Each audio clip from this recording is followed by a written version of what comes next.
Elena Foster never thought she'd find her safest place behind the reception desk of a small seaside resort, wearing a dark blue uniform with a simple name tag that read just one word: Elena. At 34 years old, her life was supposed to look completely different.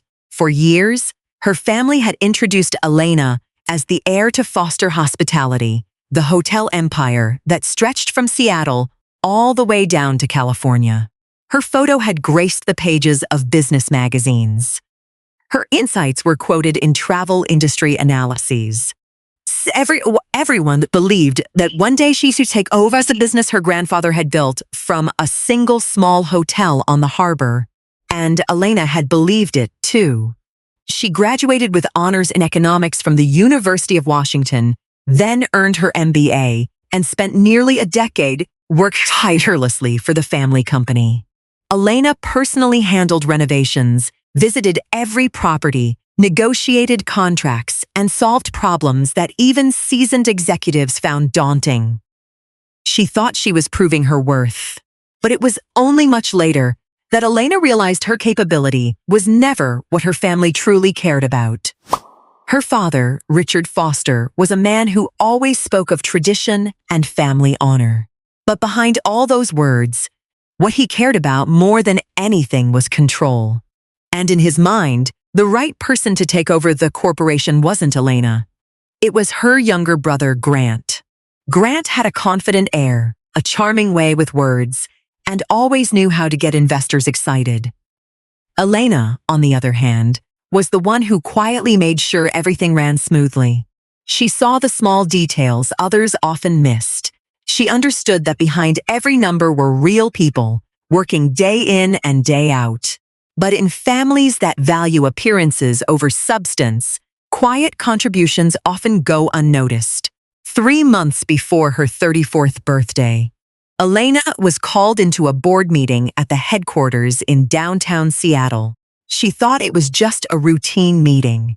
But when she walked into the room, the first thing she saw was a stack of legal documents placed right in front of her. The papers demanded that Elena sign over her entire voting rights in the family trust to Grant. In return, she would receive a substantial payout and a symbolic seat on the board. Her father called it a practical decision. Her brother called it a logical next step.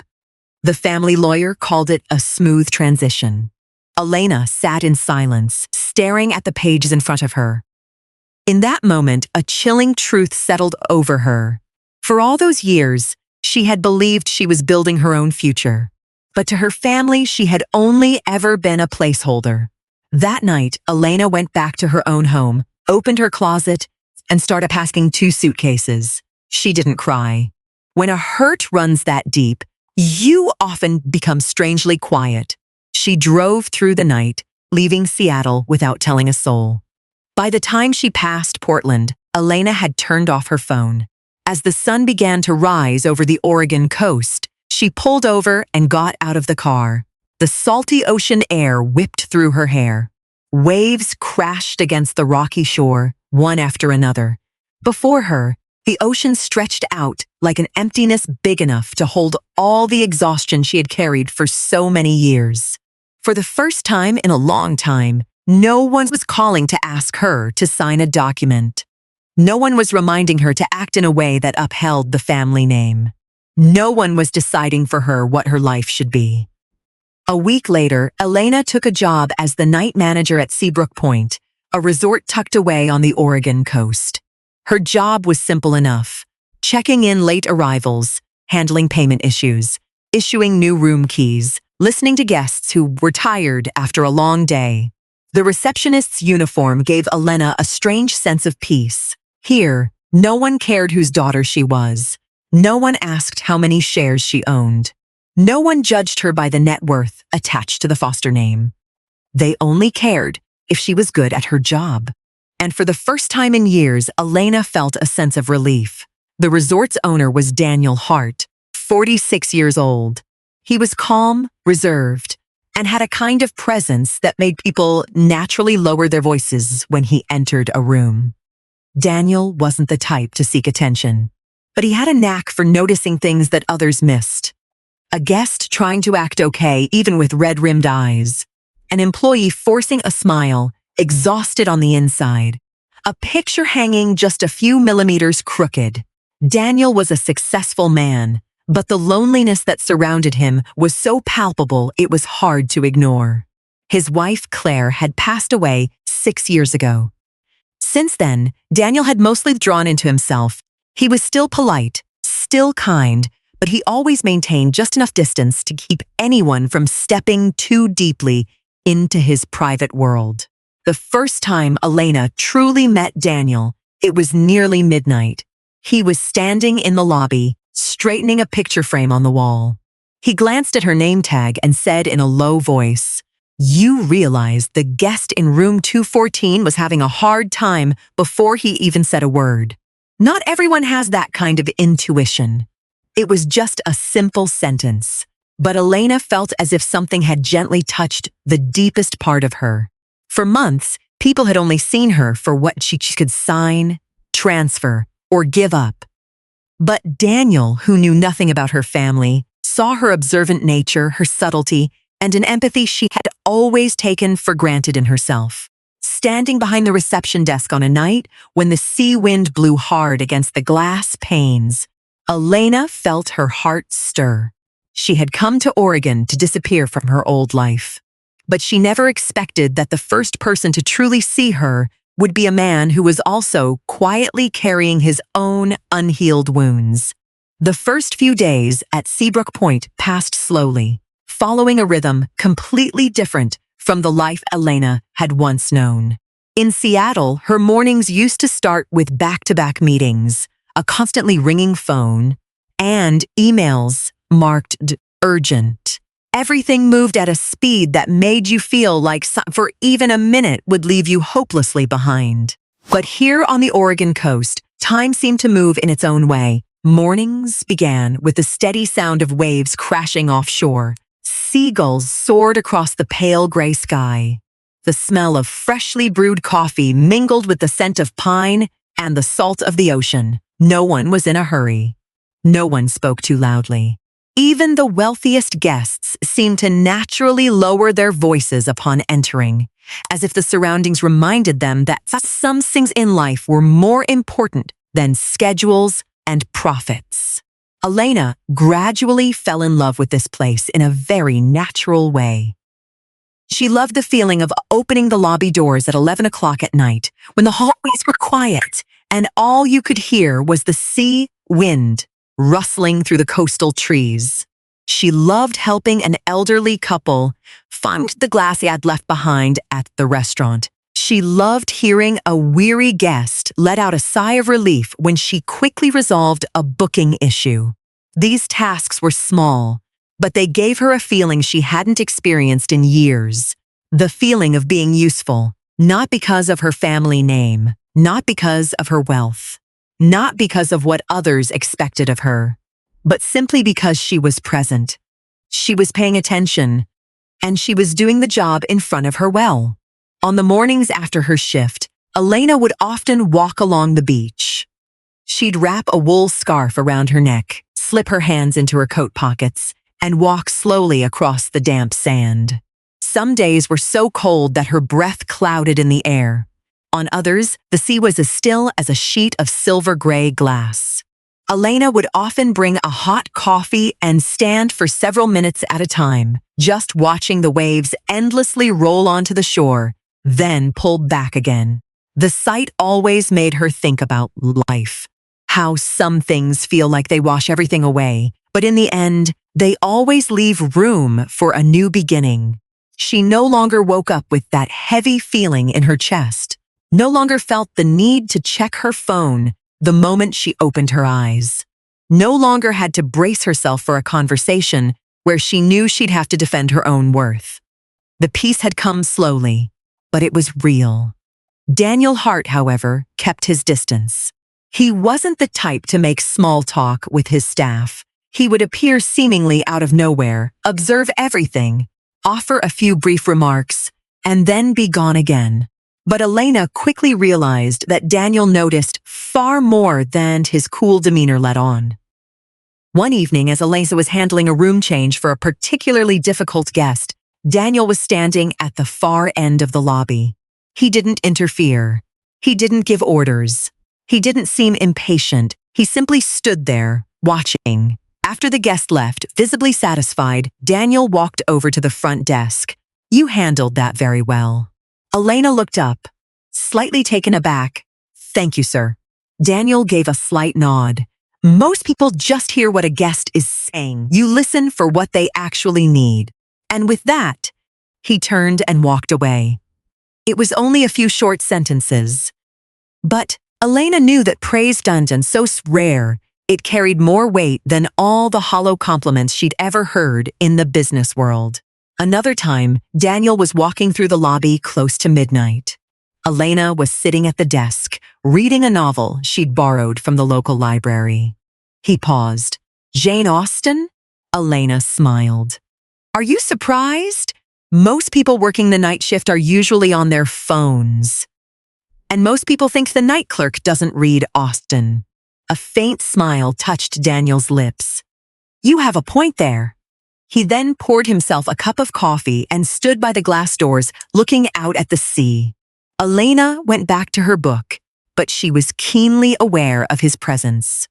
Without another word being spoken, there was an inexplicable sense of companionship in the air between them. Elena and Daniel's conversations rarely lasted long, but every time she felt as though she had connected with something genuine. One evening, Daniels was watching the waves out on the horizon when he said, "The sea has a way of reminding you that you can't control everything." Elena replied, her eyes still on the computer screen. "Maybe that's why so many people come to this place." Daniel turned to look at her. "And you?" Elena was quiet for a few seconds before answering. "I think I came here to remind myself that not everything you lose is a failure." Daniel didn't say anything right away. He just gave a slight nod, as if he understood more than just the words she'd said. In other places, Elena was used to having to prove how smart she was. Around Daniel, she didn't feel the need to prove anything at all. It was a strange and comforting feeling.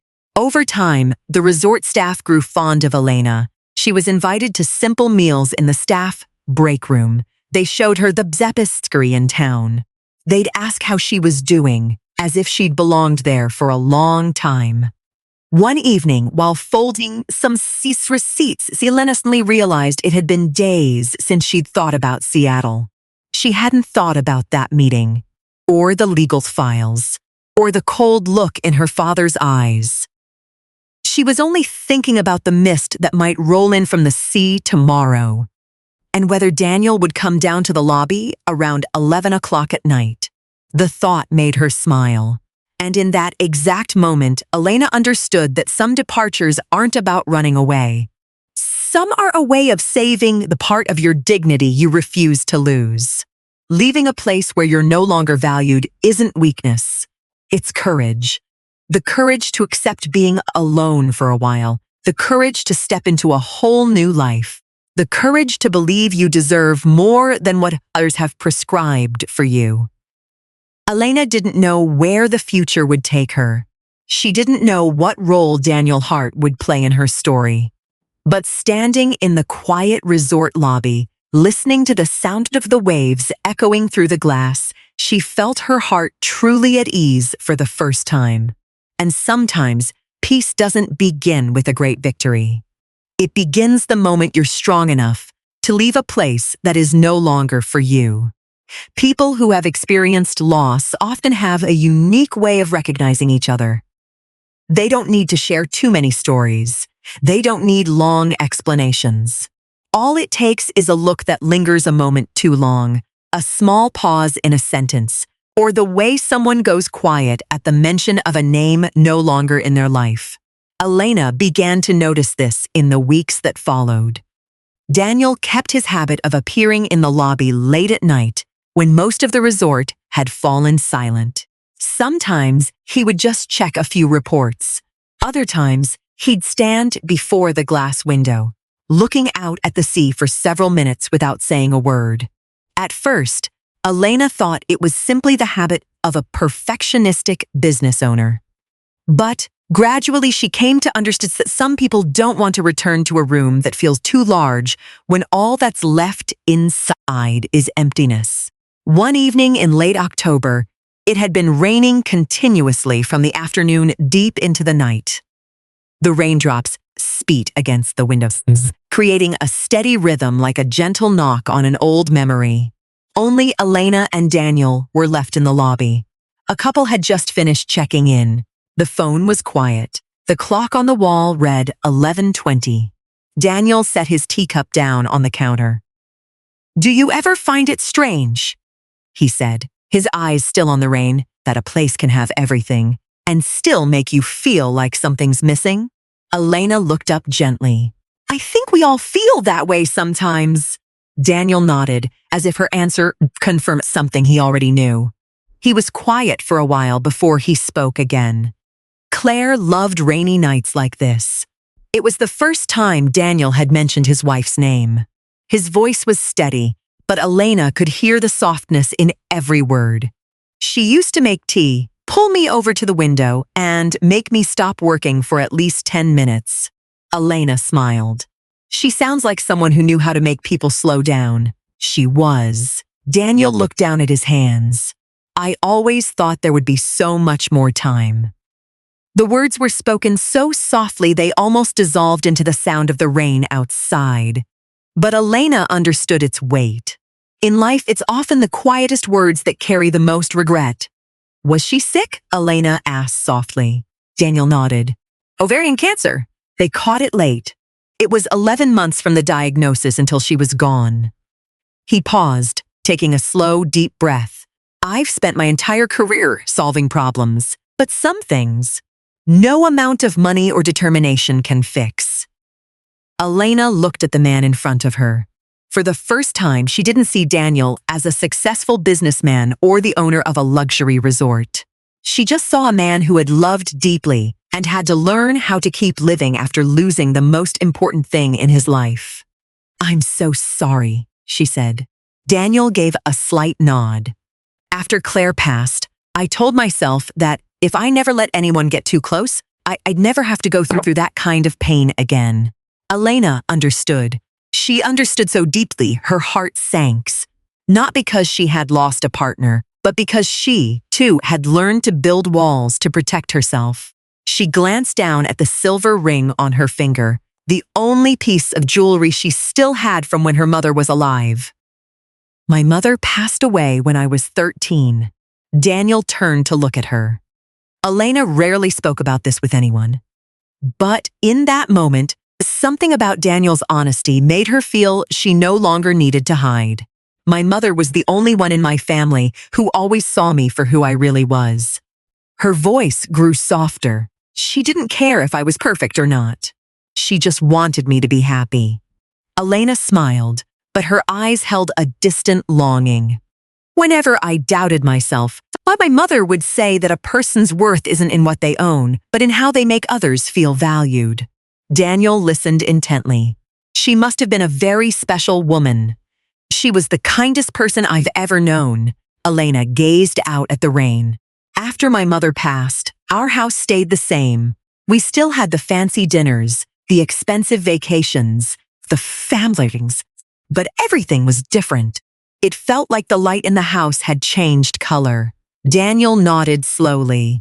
"I understand." Those two words were simple, but they held more empathy than any elaborate condolence ever could. They sat together for a long time that night. There were no grand declarations. No promises were made.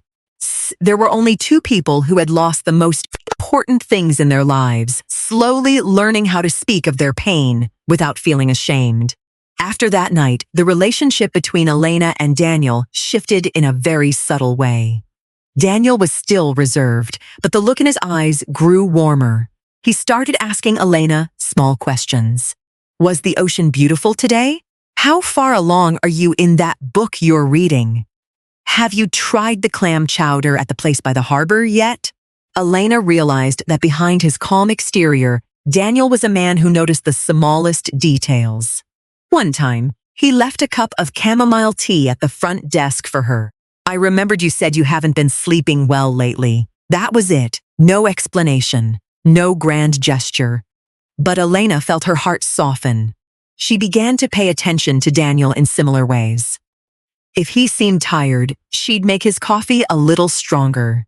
If he seemed stressed, she would find ways to keep the lobby quieter than usual. These weren't grand gestures. They were just acts of kindness. But sometimes, it's the smallest things that speak to the truest feelings. One Saturday evening, Daniel invited Elena out to the patio behind the resort. The night sea stretched out before them, like a sheet of black silk, shimmering under the moonlight. The wind was cool, but not biting. The two of them sat side by side, each holding a warm cup of tea. After a long moment of silence, Daniel spoke. "Do you know what surprises me most about you?" Elena turned to him. "What is it?" "You've been through more pain than you let on, but you still treat others with such gentleness." Elena was taken aback.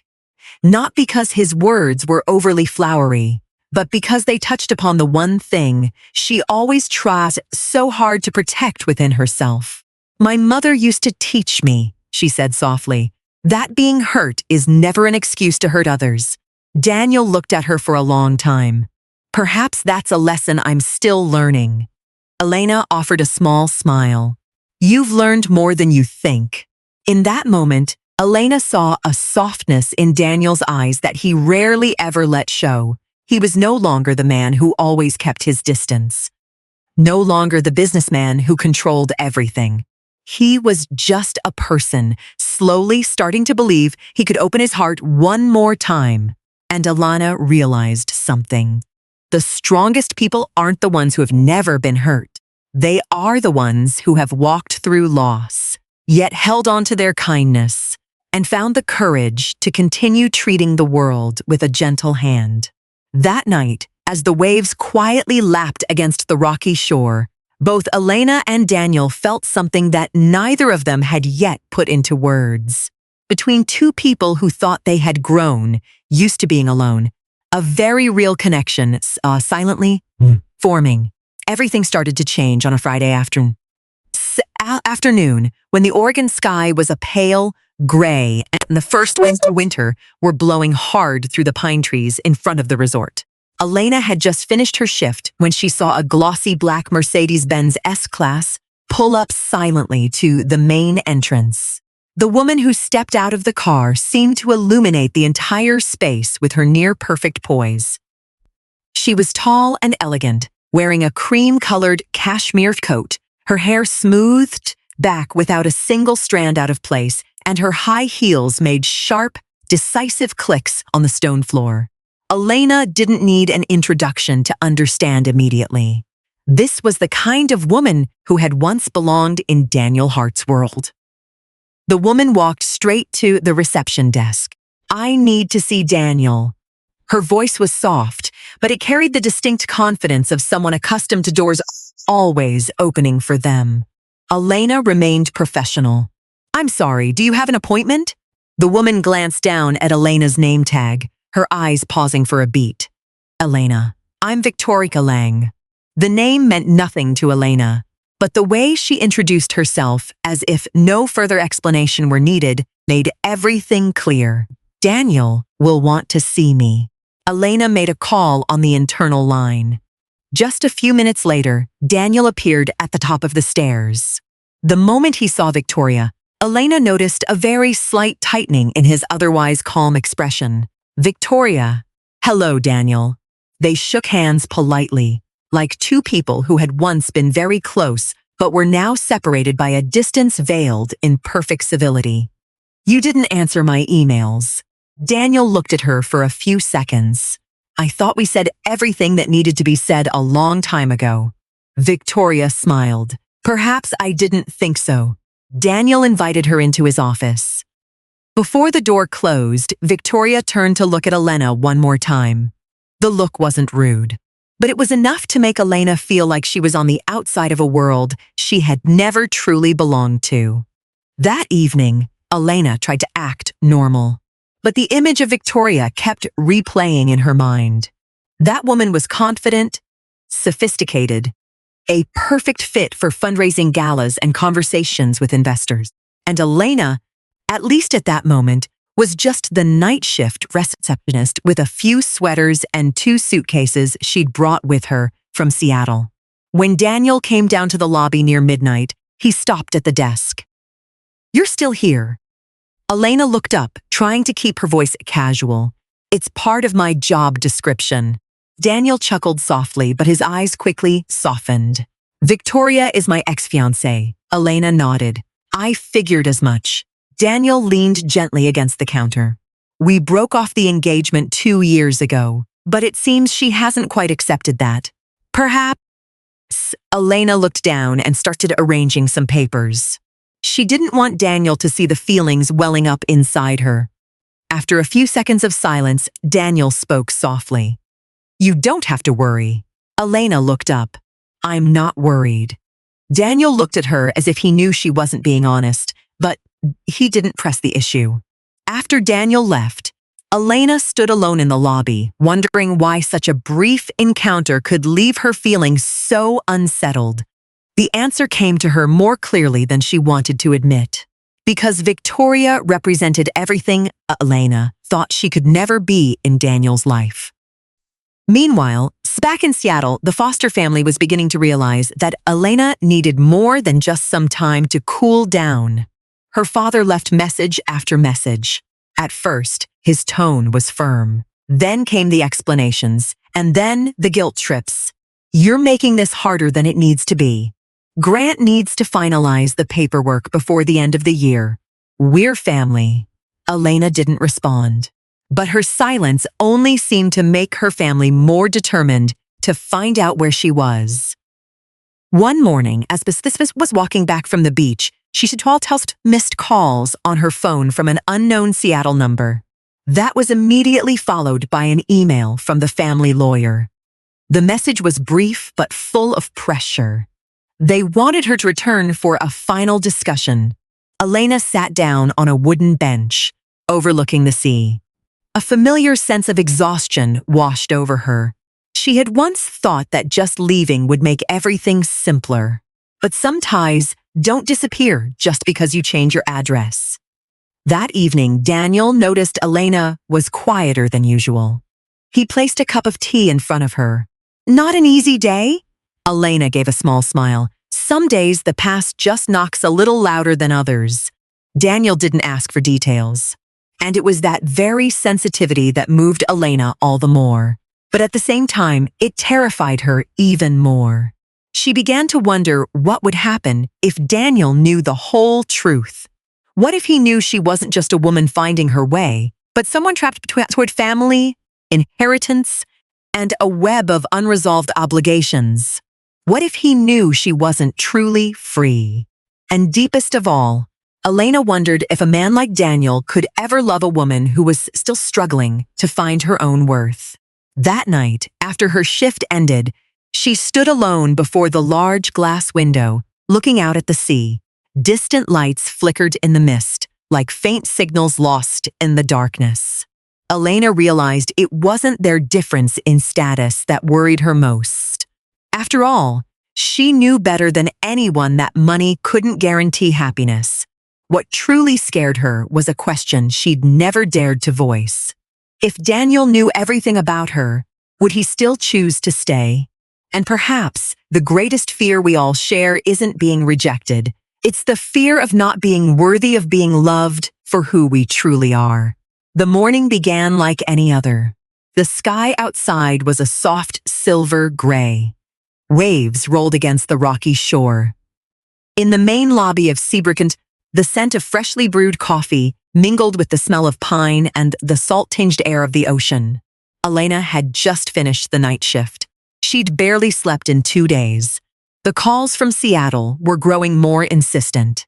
The family lawyer sent a constant stream of emails demanding she return to sign the remaining papers. Her father left messages that were brief but heavy with accusation, as if her absence wasn't a personal choice, but an act of betrayal against the entire family. Elena knew she couldn't run forever. But she wasn't ready to return to a life where she'd felt like nothing more than a pawn in someone else's game. She tucked all the legal papers into a cream-colored envelope and placed it in a drawer beneath the reception desk.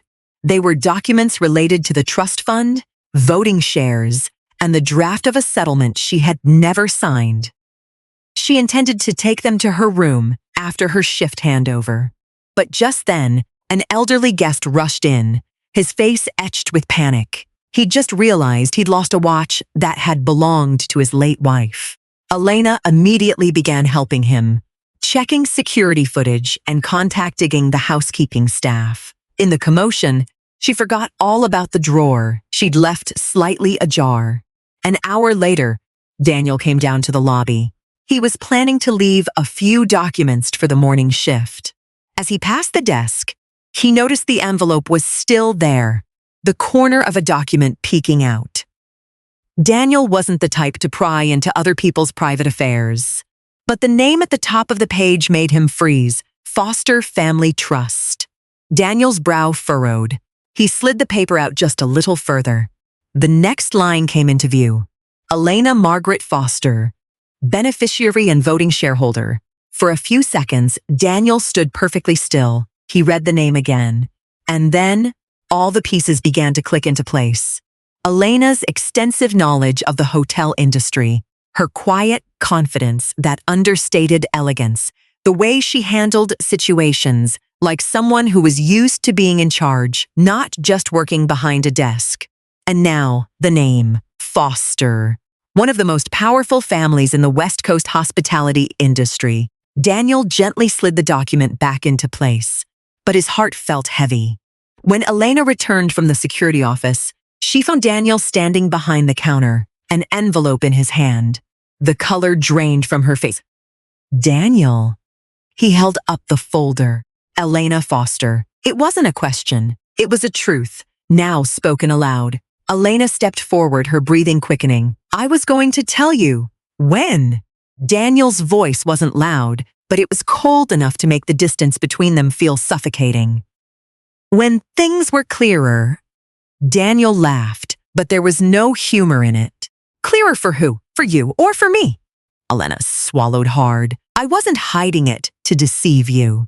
But you hid it. I just didn't use my last name. Daniel looked at her, his eyes a mixture of disappointment and hurt. You didn't just hide a last name, Elena. He set the folder down on the counter. You hid your entire life.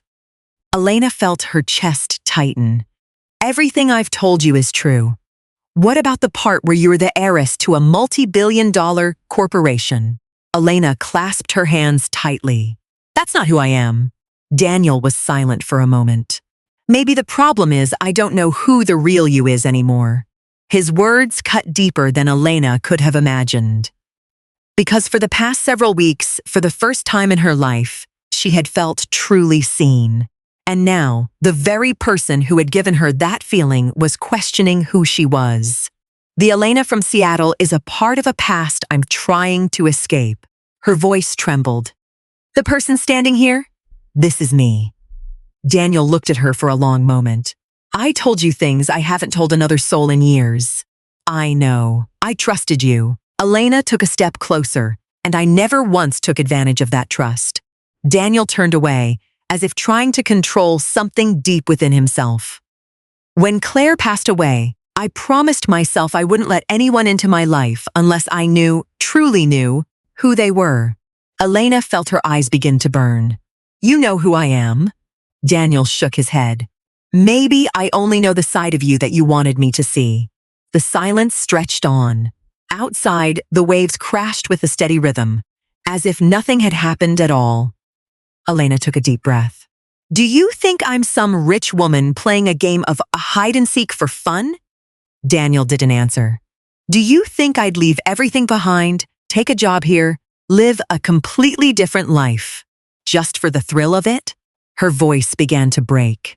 I came here because, For the first time in my life, I didn't know what I was worth if I wasn't a Foster. Daniel remained silent, and that very silence hurt Elena more than any criticism ever could. I told you about my mother, about the loneliness, about feeling invisible in my own family. She looked him straight in the eye. If, after all that, you still think I'm deceiving you, then maybe you never really understood me at all. Daniel slowly closed his eyes. When he opened them again, the struggle inside him was plain to see. Maybe.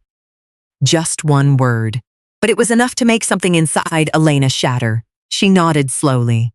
Then I think we should end this here. Elena picked up the envelope of documents from the counter. She tried to keep her voice steady. I'll be leaving the resort today. Daniel blinked, as if only then did he realize the cost of his words. Elena, but she shook her head. It's fine. A sad smile flickered across her lips. Sometimes, the most painful thing isn't being misjudged by others. She tightened her grip on the file. It's when the one person you trusted the most can't bring themselves to trust you. Elena walked away without a backward glance. Daniel stood motionless in the vast lobby, listening as her footsteps faded until they were gone. On the reception counter, Elena's cup of tea sat unfinished. It was still warm, but the distance between them now felt greater than all the miles between Oregon and Seattle. And Daniel realized something that many people only understand when it's too late. When trust is fragile, sometimes even a small secret can take the shape of betrayal. Not because the truth was so big, but because a heart, once wounded, is always afraid of trusting the wrong person again. The next morning, Seabrook Point woke up just like any other day. The sea still crashed its white waves against the rocky shore. The guests still came down to the restaurant for breakfast. The housekeeping staff still pushed their carts along the hallways. Everything was happening as it always did, except for Daniel Hart, for whom nothing in his life felt normal anymore. Elena left the resort before the sun was high in the sky. She left her room key, her neatly folded uniform, and a short letter for Human Resources, thanking them for treating her with kindness during a time she needed it most. There were no accusations, no lengthy explanations, just a few polite, concise lines, which was exactly Elena's style. When Daniel received the news that she was gone, he stood in his office for a long time without saying a word. He looked out the window at the sea. Seagulls circled against the gray sky. The view was the same as it was every other day, but for the first time in years, Daniel felt the place was too quiet, not the kind of quiet that brings a sense of peace.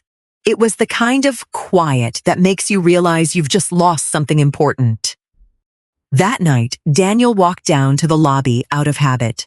The reception desk was just brightly lit. A new employee was on duty, covering Elena's position. The young woman greeted him politely with a well-meaning voice. Daniel replied, but he could barely hear his own words. The novel Elena had been in the middle of reading was no longer on the counter. Neither was the cup of chamomile tea. And gone was the gentle smile she always gave him whenever he came down the stairs. Daniel stood there for a few more minutes, then turned and went back to his room. His private house behind the resort had never felt so large. He opened the door. The space was dark and silent. The chair where Claire used to sit was still in the corner. The photograph on the mantelpiece was still dusted every week. Everything was in its place. But for the first time, Daniel realized that over the past few weeks, a very subtle change had crept into his life. Elena's presence. It wasn't loud. It wasn't flashy. It was just the feeling that whenever he came down to the lobby, there would be someone who genuinely paid attention to his mood. Someone who saw the empty spaces he was always trying to hide. Someone who made this place feel warmer without having to do anything grand. And now that she was gone, Daniel finally understood just how precious that quiet comfort had been. 3 days later, Tessa Morgan, Daniel's best friend from college, arrived at the resort. Tessa was a lawyer, sharp, direct, and one of the few people who dared to tell Daniel the truth, even when he didn't want to hear it. She walked into his office, set her bag on a chair, and stared at him. "You look like you haven't slept in a week." Daniel leaned back in his chair. "Maybe so." Tessa crossed her arms. "All right, let me guess. This has something to do with Elena." Daniel looked up. "You know?" Tessa's raised an eyebrow. "Daniel, you have never mentioned an employee's name this much." He sighed. "I just think she didn't trust me enough to tell me the truth." Tessa sat down across from him. "Or maybe you didn't trust her enough to accept that people can hide a part of their past, and not because they're trying to be deceitful?" Daniel was silent. Tessa continued. "Elena didn't take anything from you. No, she didn't use you for your money. No, she didn't ask you for a single thing." Daniel shook his head. Tessa leaned forward. "Then what is it that hurt you so much?" Daniel looked out the window. "A part of me thought that if she could hide something that big, maybe what we had wasn't real." Tessa gave a sad smile. "Or maybe what scares you is that what the two of you have is too real." Daniel didn't answer right away, but he knew she was right. For years, he'd gotten used to being in control of everything. The numbers, the contracts, the risks. But Elena was a feeling he couldn't control. And when he found out she wasn't who he thought she was, his first reaction was to put those old walls back up. Tessa looked at her friend for a long moment. "Daniel, not everyone who hides their past is being dishonest. Sometimes they're just trying to find a place where they aren't defined by it." Those words reminded Daniel of something Elena had once said. "The person standing here now, that's who I am." He closed his eyes. In his mind, he saw an image of Elena standing behind the reception desk, clutching a folder, her eyes a mixture of hurt and resilience. For the first time, Daniel saw things from her perspective. Elena hadn't hidden her past to manipulate him. She hid it because she was trying to escape a life where she felt her only worth from meeting other people's expectations. And just as she was finally starting to trust him, he became the very person who made her feel like she had to protect herself all over again. Daniel opened his eyes. "I hurt her." Tessa nodded. "It is?" He looked down his own hands, "And I think I'm in love with her." Tessa smiled. "I know." Daniel let out a soft chuckle, the first one in days. "How could you possibly know?" "Because, for the first time in years, you look like a man who has something to lose." After Tessa left, Daniel took a long walk by himself along the shore. A cold wind was blowing hard, but he barely noticed. He thought about Claire, about Elena, about all the years he'd convinced himself that it was safer to live without needing anyone. He used to believe that solitude was a reasonable price to pay to avoid getting hurt. But now he understood that the cost was far greater than he had ever been willing to admit. Some people come into your life so gently. They don't cause a stir. They don't make any promises. They are simply present with a sincerity that makes ordinary days feel warmer. And it's only when they're gone that you realize just how much peace they brought with them. Daniel stopped and stared out at the horizon. For the first time in a very long time, he knew exactly what he had to do. He had to find Elena. Not to explain his actions, not to justify his own fears, but to tell her a truth that he should have understood so much sooner. That some people are so precious that when you lose them, every other success in your life suddenly feels empty. Seattle greeted Elena with a low gray sky and the kind of drizzling rain that was typical of early winter. As the plane landed at Seattle-Tacoma International Airport, she sat still for a few more minutes, gazing out the fogged-up window. Just a few months ago, this city had been her entire world. Now, her first feeling upon returning wasn't pressure. It was a sense of calm.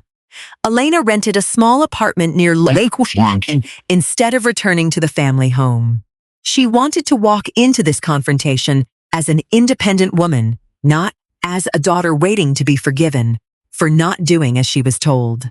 The next morning, she walked into the headquarters of a Foster Hospitality, The building was as magnificent as ever. The marble lobby gleamed. The receptionists greeted her with a mixture of surprise and caution. On the walls, black and white photographs told the story of 3 generations of the Foster family. For so many years, Elena had thought of herself as a part of that legacy. Today, she walked past all those images with a completely different feeling. She hadn't come to ask for a position. She had come to establish that her value didn't depend on whether or not other people recognized it. In the 18th floor conference room, her father, Richard Foster, her younger brother, Grant, and the family lawyer were already waiting. Almost everything was identical to the meeting from months ago. The same long, wooden table, the same dark blue file folders, the same atmosphere where everything was presented as if it had already been decided.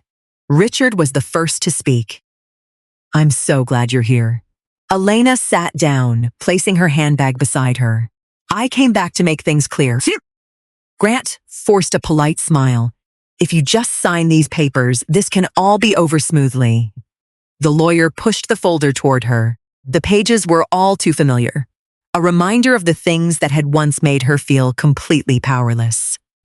Elena opened the folder, turning the pages slowly. Then she closed it.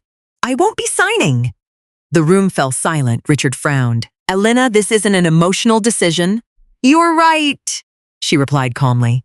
"It's a very clear one." Grant sighed. "You don't have to turn this into a fight." Elena turned to her younger brother. "You're right, and that's why I have no intention of fighting. But I also won't sign away my rights just for everyone else's convenience."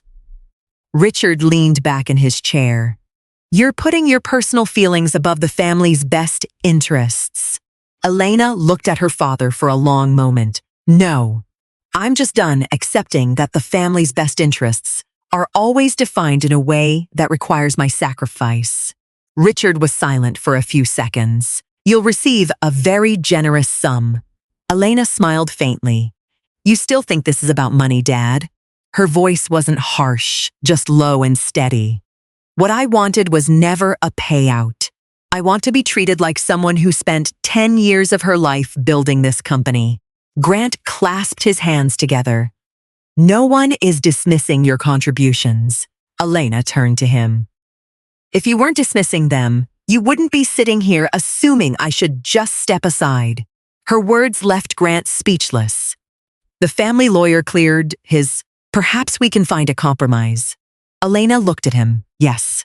And the first step is to stop treating my consent as a formality."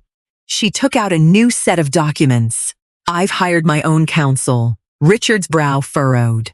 "Elena, I've reviewed all the company bylaws, the trust, and the shareholder agreements." Elena placed the documents on the table. "I have legal voting rights, and I am under no obligation to transfer them to anyone." Grant looked at the stack of papers before him, his usual confidence visibly draining away. Richard said slowly, "You're turning a family matter into a legal one." Elena took a deep breath. "No, the family did that when it put a contract before our relationship." The room fell silent. For years, Elena had dreaded this moment, afraid of being seen as stubborn, afraid of disappointing her father, afraid that if she spoke up, everyone would think she was selfish. But now, sitting in this familiar room, she felt a resolve she'd never had before. Perhaps it was because for the first time, she didn't need anyone else to validate her worth. She already knew it herself. Richard looked at his daughter, his eyes weary. "So, what do you want?" Elena answered immediately. "I want to be respected." Her voice softened.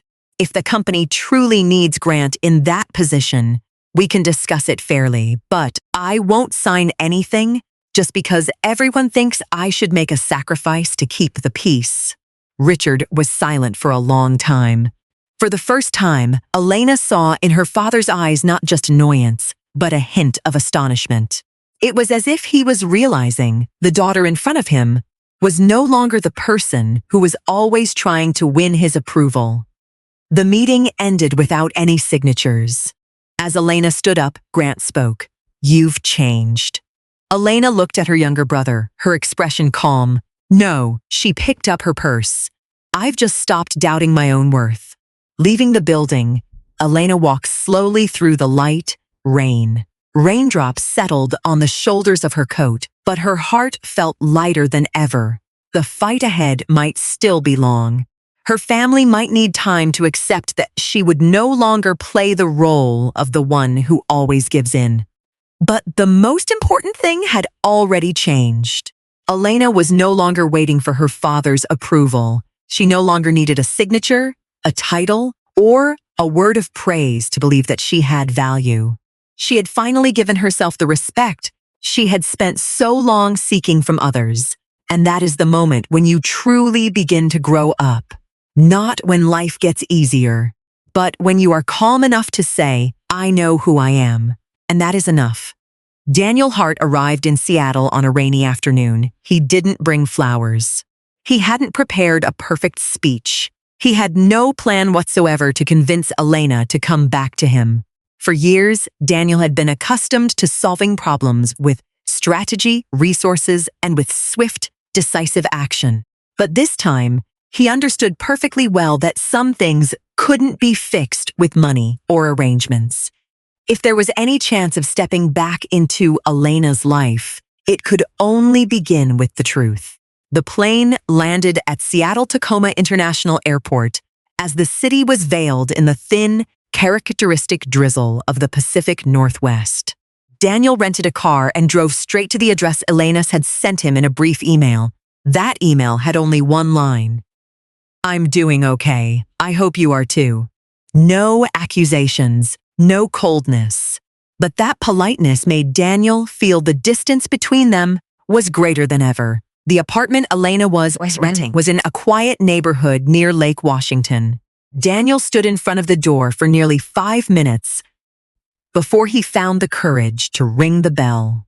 When the door opened, Elena appeared in a light gray sweater, her hair tied loosely at the nape of her neck. No makeup, unprepared. And still the same woman his heart sank with just a single glance. Elena froze. Daniel? He nodded. Hello, Elena. She opened the door wider, but didn't step closer. What are you doing in Seattle? Daniel looked her straight in the eye.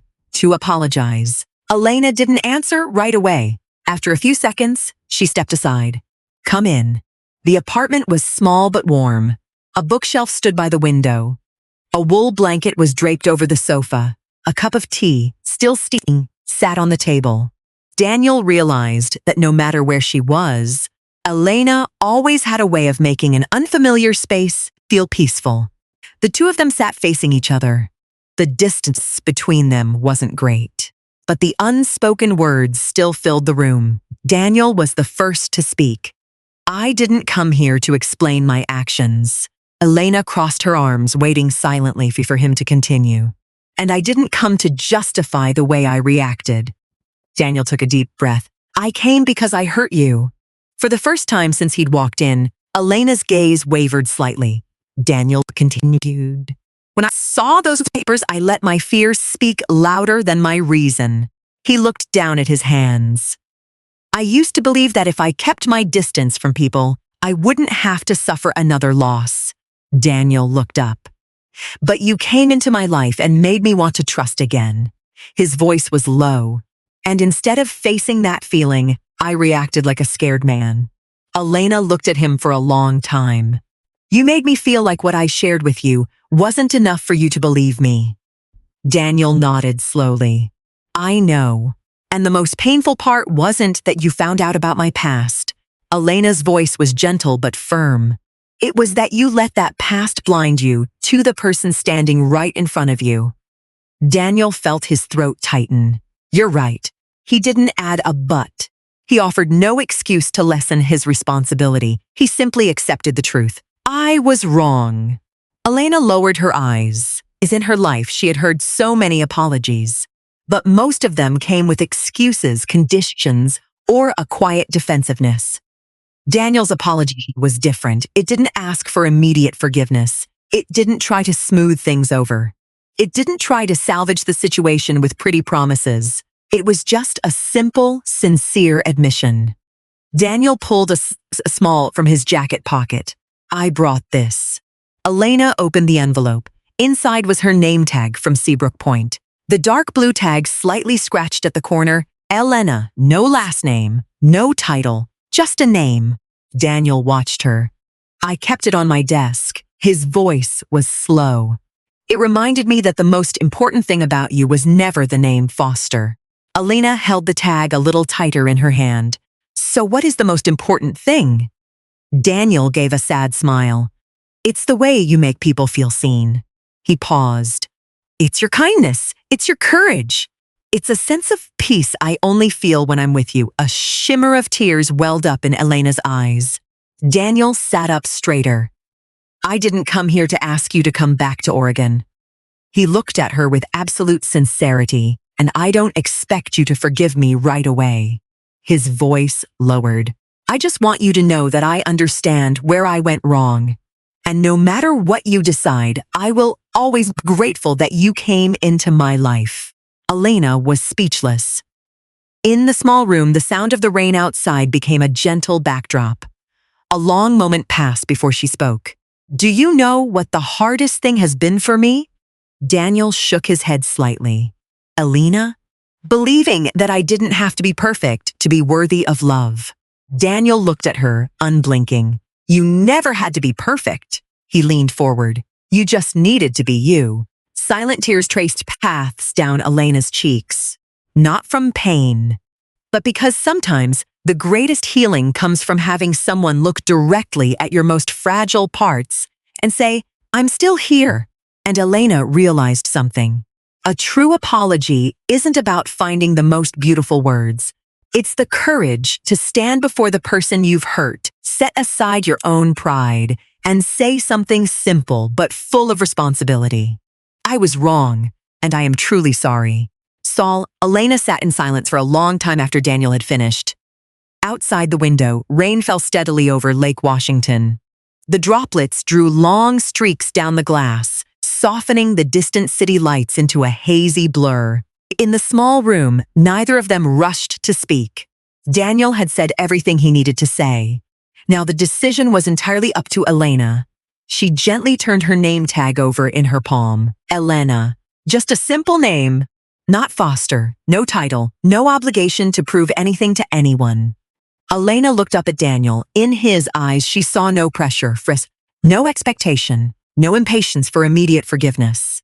Only sincerity and patience. I need to make one thing clear. Daniel gave a gentle nod. I'm listening. Elena took a deep breath. For so many years, I've lived with the feeling that I had to be the version of myself that other people wanted. Her voice was calm, but every word carried the weight of lived-in experience. For my family, I had to be the good daughter, the ideal heir, the one who was always as willing to sacrifice herself to keep the peace. She looked down at her hands, and I got used to thinking that if I just tried hard enough, eventually someone would recognize my worth. Elena looked up. I don't want to bring that way of living into any relationship anymore. Daniel didn't interrupt. She continued. If I come back to you, I can't be the one who's always having to prove that I'm worthy of trust. Her voice softened. I can't live with the fear that just one untold piece of my past could make everything between us fall apart. Daniel was silent for a few seconds. Then he spoke in a low voice. You shouldn't have to live like that. Elena felt her eyes well up, and I can't give up on what I'm building. 3 months later, Elena was still living in Seattle. She hadn't returned to her old role at Foster Hospitality. After several rounds of negotiations with lawyers from both sides, the Foster family agreed to let her keep her voting rights in the trust. Elena didn't fight for an executive position, but she was no longer someone who could just be pushed aside at any moment. For the first time in her life, she had her own voice, both literally and figuratively. Elena spent her time as a strategy consultant for independent boutique hotels, small, family-built businesses. She loved working with owners who still knew every employee's name and understood that hospitality was more than just numbers on a report. The work wasn't as glamorous as the position she had once been promised. But every evening when she returned to her small apartment by Lake Washington, Elena felt a sense of peace she had never known before. She was no longer living to meet other people's expectations. She was living by her own choices. Daniel didn't ask Elena to come back to Oregon. He kept his promise. They started over with the simple things. Phone calls at the end of the day, short texts asking about the weather, photos sent her of the ocean fog rolling in, pictures Elena took of a small coffee shop she thought he would like. There was no pressure. No one demanded an immediate answer about the future. Their connection wasn't built on grand promises. It grew through consistency, in the daily choice to show up for each other. A month after his trip to Seattle, Daniel started seeing a therapist. He didn't tell Elena right away. But one evening, during a video call, he smiled a little sheepishly and said, "Today, I said some things out loud that I usually try to avoid." Elena looked at him through the screen. "How does it feel?" Daniel thought for a few seconds. "Harder than I thought. But lighter too." Elena smiled. "I'm proud of you." Daniel didn't answer right away. He just looked at her, his eyes full of warmth. "I think the strangest thing is, I used to believe that being strong meant carrying everything on my own." He paused. "But now I'm starting to understand that sometimes strength is just being honest enough to say you need help." That spring, Elena invited Daniel to Seattle for the grand opening of a small hotel where she had just finished a consulting project. Daniel stood at the back of the room, quietly watching Elena talk with the investors, staff, and guests. She was confident, composed. She shined in a way that had nothing to prove. When the event wound down, Daniel walked over to her. "I think this is the first time I've ever seen you exactly where you belong." Elena tilted her head. "And where is that?" Daniel smiled. "Anywhere you get to be yourself." Elena looped her arm through his. "That's a pretty good answer. I've been practicing." That summer, Elena started visiting Oregon more often. Not to go back to work at Seabrook Point, but to be with Daniel in the most natural way. Sometimes she'd work remotely for a few days from the small library overlooking the sea. Sometimes they would walk along the beach at sunset. And sometimes they would just sit on the terrace, each with a cup of tea, listening to the waves without needing to say much. Was also changing, in subtle but noticeable ways. He started inviting friends over for dinner. He became less withdrawn. He smiled more. And most importantly, he no longer saw love as something to be controlled. He was learning how to be present without being possessive. How to love without the kind of fear that pushes people away. One evening in late August, Elena and Daniel were standing on the terrace at Seabrook Point. The sun was dipping below the horizon, casting a honey gold light across the ocean. Daniel handed Elena a small wooden box. Inside was a key. Elena looked at him. "What's this?" Daniel leaned against the railing. "A key to my house." Elena looked up. Daniel smiled. "This isn't me asking you to move in." He shook his head gently. "It's just to let you know you're always welcome." Elena held the key in the palm of her hand, a small gesture, but it held a deeper respect than any grand promise ever could. Daniel wasn't asking her to change her life. He wasn't forcing her to choose between her career and their relationship. He was simply opening a door and letting her decide when she wanted to walk through it. Elena rested her head on his shoulder. "Thank you." Daniel gently kissed her hair. "Thank you." "For what?" "For giving me the chance to learn how to love someone without holding on too tightly." Elena smiled. "And thank you for loving me without asking me to be anyone else." They stood together, watching the ocean fade into the twilight. No one needed to rescue the other. No one had to give up a part of themselves to be there. There were only two people who had known loss, who had built walls to protect themselves, and who were finally brave enough to open another door. A door that led to peace. Because sometimes the greatest act of love isn't rescuing someone from their hardships. It's standing quietly beside them with respect and patience as they find their own way back to themselves. If Elena and Daniel's story touched your heart, please take a moment to like this video and subscribe to our channel so you don't miss our latest stories. Life sometimes takes us through wounds that make us question our own worth. But then, at an unexpected moment, we meet someone who doesn't come to change who we are or demand that we become perfect. They simply stay long enough to remind us that we're always worthy of being loved, just as we are. Elena didn't find happiness by trying to win her family's approval. She found it when she learned to respect herself. Daniel didn't heal by controlling everything the way he used to in his career. He healed when he found the courage to open his heart and trust again. And perhaps that is something many of us need to be reminded of. Mature love doesn't begin with sacrificing yourself to please someone else. It begins when two independent people choose to walk alongside each other, not because they need saving, but because they make each other's lives more peaceful. If you've ever had to walk away from a place where you were no longer valued, remember that it doesn't make you weak. Sometimes it is the bravest decision of your life. Thank you for staying with us until the very end.